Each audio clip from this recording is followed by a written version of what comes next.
পরবর্তী অঙ্ক, বৃহত্তম ভগ্নাংশ কোনটি? এখানে অপশনে আছে 7/8, 13/16, 31/14, 63/80। এখানে আমরা পর্বত দেখব গুণ করে যে কোনটি বড় এবং কোনটি ছোট।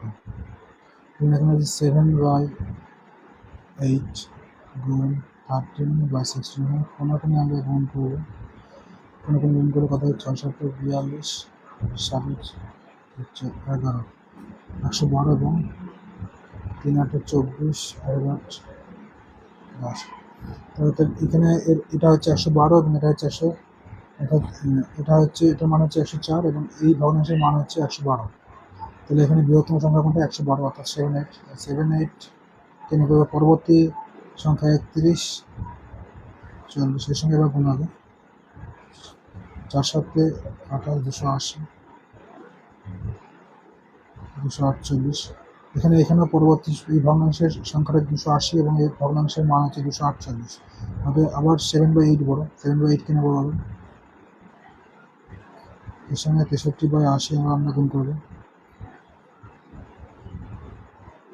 87, 560, আর 63/8 গুণ করে কথা হয় 3×8=24, 6×8=48, 48, 49, 504, এটা 560, অর্থাৎ 7/8 এর মান হচ্ছে 560 এবং 63/80 এর মান হচ্ছে 504।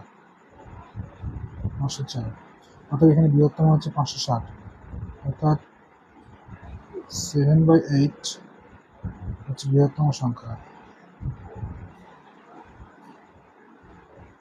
7/8 হচ্ছে বৃহত্তম সংখ্যা, এটা হচ্ছে আনসার।